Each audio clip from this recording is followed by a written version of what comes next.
लालच का अंत। गांव के किनारे एक बूढ़ा किसान रहता था जिसका नाम रामलाल था। उसके पास बहुत ज़्यादा जमीन नहीं थी, लेकिन वह अपनी मेहनत और ईमानदारी से खुश रहता था। रामलाल हमेशा अपने बेटे मोहन से कहता था, बेटा, इंसान की असली दौलत उसके अच्छे कर्म होते हैं, पैसा नहीं। लेकिन मोहन अपने पिता की बातों पर ज़्यादा ध्यान नहीं देता था। वह जल्दी अमीर बनना चाहता था। उसे लगता था कि मेहनत करके कोई बड़ा आदमी नहीं बन सकता। वह हमेशा ऐसे रास्ते खोजता रहता जिनसे बिना मेहनत के धन कमाया जा सके।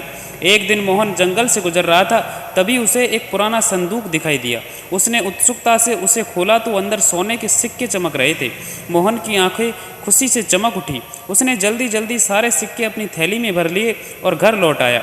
घर पहुंचकर उसने यह बात किसी को नहीं बताई। उसने सोचा, अगर पिताजी को पता चला तो वे गांव वालों में बांटने की बात करेंगे। मैं यह सारा धन खुद रखूंगा। अगले दिन वह फिर उसी जगह गया। वहां उसे संदूक के अंदर एक कागज़ मिला। उस पर लिखा था, जो व्यक्ति इन सिक्कों का उपयोग अच्छे कार्यों में करेगा उसका धन बढ़ता जाएगा, लेकिन जो लालच करेगा उसका सब कुछ नष्ट हो जाएगा। मोहन ने उस चेतावनी को मजाक समझा। उसने गांव में किसी की मदद नहीं की, बल्कि वह और ज़्यादा धन कमाने के सपने देखने लगा। उसने महंगे कपड़े खरीदे, बड़ा घर बनवाना शुरू कर दिया और लोगों को नीचा दिखाने लगा। धीरे धीरे गांव वाले उसे दूर होने लगे। पहले जो लोग उसका सम्मान करते थे अब उससे बात तक नहीं करते थे, लेकिन मोहन को इसकी परवाह नहीं थी। उसे केवल अपने धन पर घमंड था। कुछ महीनों बाद उसने शहर जाकर व्यापार शुरू करने का फैसला किया। उसने अपने सारे सोने के सिक्के एक व्यापारी को निवेश के लिए दे दिए। व्यापारी ने बड़े मुनाफे का वादा किया था। मोहन को लगा कि अब वह बहुत बड़ा अमीर बन जाएगा, लेकिन कुछ ही दिनों बाद खबर आई कि वह व्यापारी सारा धन लेकर भाग गया है। मोहन के पैरों तले जमीन खिसक गई। उसकी सारी जमा पूंजी खत्म हो चुकी थी। वह दुखी होकर घर लौटा। उसने सोचा कि कम से कम उसके पास नया घर तो है, लेकिन किस्मत को कुछ और ही मंजूर था। उसी सप्ताह भारी बारिश हुई।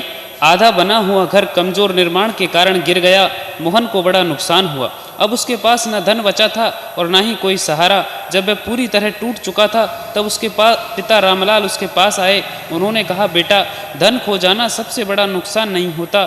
सबसे बड़ा नुकसान अच्छे लोगों का विश्वास खो देना होता है। मोहन की आंखों में आंसू आ गए। उसे अपनी गलतियों का एहसास होने लगा। उसने गांव वालों के साथ बुरा व्यवहार किया था और केवल अपने बारे में सोचा था। अगले दिन से उसने अपनी ज़िंदगी बदलने का फैसला किया। वह फिर खेतों में मेहनत करने लगा, गांव के बुजुर्गों की मदद करता, गरीबों को खाना खिलाता और सभी से सम्मान से बात करता। शुरुआत में लोगों को उस पर विश्वास नहीं हुआ, लेकिन धीरे धीरे उन्होंने देखा कि मोहन सचमुच बदल गया है। एक दिन गांव में भयंकर सूखा पड़ गया। फसलें खराब होने लगी। मोहन ने दिन रात मेहनत करके गांव के लिए एक पुराना कुआं साफ कराया। उसने सभी किसानों को मिलकर पानी बचाने की सलाह दी। उसकी मेहनत से पूरे गांव को फायदा हुआ। लोग फिर उसका सम्मान करने लगे। कुछ समय बाद गांव के मुखिया ने एक सभा बुलाई। उन्होंने कहा, आज मोहन ने हमें सिखाया है कि गलती करने वाला इंसान बुरा नहीं होता, लेकिन अपनी गलती न मानने वाला जरूर बुरा होता है। सभा में सभी ने तालियां बजाई। उस रात मोहन अपने पिता के पास बैठा था। उसने कहा, पिताजी, अब समझ आया कि असली खुशी धन में नहीं बल्कि लोगों के दिल जीतने में है। रामलाल मुस्कुराए और बोले, यही जीवन का सबसे बड़ा सत्य है बेटा। उस दिन के बाद मोहन ने कभी लालच नहीं किया। उसने मेहनत, ईमानदारी और सेवा को अपना धर्म बना लिया।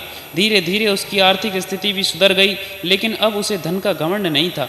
वह जान चुका था कि धन कभी भी आ जा सकता है, लेकिन अच्छे कर्म और अच्छा चरित्र हमेशा इंसान के साथ रहते हैं। मोरल ऑफ द स्टोरी, लालच इंसान को अंधा बना देता है, जबकि ईमानदारी, मेहनत और अच्छे कर्म उसे सच्ची सफलता और सम्मान दिलाते हैं। Thank you for watching this video. दोस्तों, ये कहानी आपको पसंद आई हो तो प्लीज़ वीडियो को लाइक करें, अपने दोस्तों के साथ शेयर करें और साथ ही साथ इस कहानी के बारे में आपकी क्या राय है वो कमेंट बॉक्स में ज़रूर बताएं। मिलते हैं नेक्स्ट वीडियो में, तब तक के लिए बाय बाय, राम राम।